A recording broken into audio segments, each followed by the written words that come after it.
சாய்ராம், வாங்க இன்னைக்கு கட்லா மீன் குழம்பு எப்படின்னு பார்க்கலாம். வாங்க. முதல்ல நான் சின்ன வெங்காயம் எடுத்து தொளிச்சு வச்சுட்டேன். ஒரு 1/4 கிலோ கொடைப்புளி அரைக்கிறதுக்கு நாங்கள் தொளிச்சு இந்த புளியும் வச்சுருக்குறோம். 1 ஸ்பூன் குருமிளகு, சீரகம், 6 வரமிளகா, அரை மூடி தேங்காய் அளவாக போட்டால் போதும், ரொம்ப வேண்டாம். சொருகி வச்சுருக்கேன். 5 ஸ்பூன் மல்லித்தூள், கருகாப்பிள், தக்காளி 2, கட்லா மீன் அரை கிலோ எடுத்துருக்குறோம். இப்போ நம்ம எல்லாம் எடுத்ததெல்லாம் அரைக்கிறதுக்கு என்னென்னு நம்ம எடுத்து மிக்சியில் போட்டு நம்ம அரைச்சிட்டு அப்புறம் நம்ம பார்க்கலாம். மீன் எடுத்து வச்சுருக்குது. ஜாரில் உரித்து வச்ச சின்ன வெங்காயம், தேங்காய் பாருங்க, ஒரு 4 ஸ்பூன் தான் இருக்குது. குருமிளகு, சீரகம், 6 வரமிளகா கிள்ளி போட்டுக்கிறோம். அப்புறம் நம்ம நம்ம புளி கொஞ்சம் அதுலேயும் போட்டு நம்ம அரைச்சிக்கலாம். பாருங்க, அரைச்சிட்டு மல்லித்தூளை இதுலேயும் போட்டு ஒரு 2 சுற்று விட்டுனா எல்லாம் ஒரே மாதிரி கலந்து வரும். போட்டு நாங்கள் வெளியே அடுப்பில் தான் வச்சோம். மண்பானையில் அடுப்பு பற்ற வச்சுட்டோம். சட்டியை அடுப்பில் வச்சுட்டோம். சட்டி காஞ்சது, எண்ணெய் ஊற்றிட்டு நல்லா காஞ்ச பின்னால் நம்ம கடுகு போடணும். கடுகு, வெந்தயம் ஒரு அரை டீஸ்பூன். இது கொடைப்புளி போட்டிங்கன்னா மீன் குழம்பு வாசமாக இருக்குது, நல்லா சுவையாகவும் இருக்கும். சின்ன வெங்காயம், கருகாப்பிள் நல்லா போட்டு வெங்காயம் செவக்க வறுக்கணும். நல்லா எண்ணெயில் வெந்த பின்னால் நம்ம 2 தக்காளி பழத்தை அறுத்து அதில் நம்ம சேர்த்திக்கிறோம்.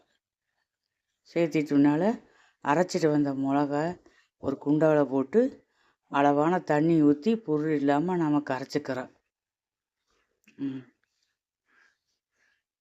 எல்லாம் புளி இதுலேயே எல்லாம் போட்டுட்டா நம்ம ஒன்றும் பண்ண வேண்டாம். கரைச்சிட்டு அப்புறம் நம்ம சட்டியில் ஊற்றிட வேண்டியதை. நல்லா வணங்கிடுச்சு. அது தக்காளியெல்லாம் நல்லா செவக்க வணங்கிடுச்சு. வணங்கின பின்னால் நம்ம கரைச்சி வச்சுக்க மிளகு தண்ணியை நம்ம ஊற்றி ஒரு அரை மணி நேரம் நல்லா குழம்பு கொதிக்கணும். அது மண்பானையில் வச்சுருக்குது, நல்லா சுவையாகவும் இருக்குது. நீங்கள் வாங்கி ட்ரை பண்ணி பாருங்கள். மண்பானை மீன் குழம்புக்கு நல்லா இருக்குது. கேஸ் அடுப்புலேயும் நம்ம வச்சுக்கலாம். மஞ்சத்தூள், தேவையான அளவு உப்பு போட்டுட்டோம். நல்லா கலக்கி விட்டு நல்லா அரை மணி நேரம் நல்லா கொதிச்சுன்னா குழம்பு ரெடி ஆகிரு. மூடி வச்சுட்டோம். பாருங்கள், இப்போ தான் கொதிக்குது. இன்னும் கொதிக்கணும். இன்னும் அந்த எண்ணெயெல்லாம் அந்த குழம்புல விட்டு வந்த பின்னால் கொஞ்சம் கெட்டியாகிரு, தண்ணி குறைஞ்சிரும். இப்போ குழம்பு குறைஞ்சிருச்சு. நல்லாயிருக்கு. நம்ம மீனையெல்லாம் போட்டு நல்லா கலக்கி விட்டுட்டு, நாங்கள் கட்லா மீன் எடுத்ததுனால தலைப்பகுதியெல்லாம் குழம்பு வச்சுட்டோம், மீதியெல்லாம் வறுத்துக்கிட்டோம்.